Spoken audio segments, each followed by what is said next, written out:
আসসালামু আলাইকুম। যে যেখান থেকে দেখছেন আমাকে, আজকে ব্যারিস্টার সুমন ভাইকে নিয়ে আপনাদের মাঝে কিছু কথা তুলে ধরব, যিনি বর্তমানে সোনারঘাটের এমপি আছেন এবং সেই এমপি অবস্থায় যে সত্য কথাগুলো আজকে আপনার মাঝে আমার মাঝে তুলে ধরেছে।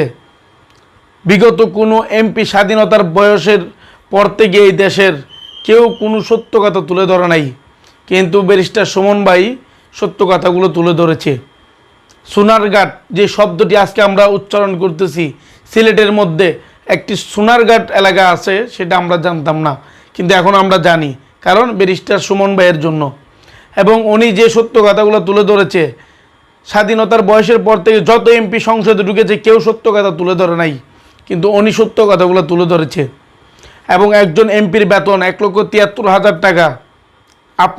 আমরা কেউ জানতাম না আগে, কিন্তু এখন আমরা সবাই জানি একজন এমপি 1,73,000 টাকা মাসিক বেতন পায়।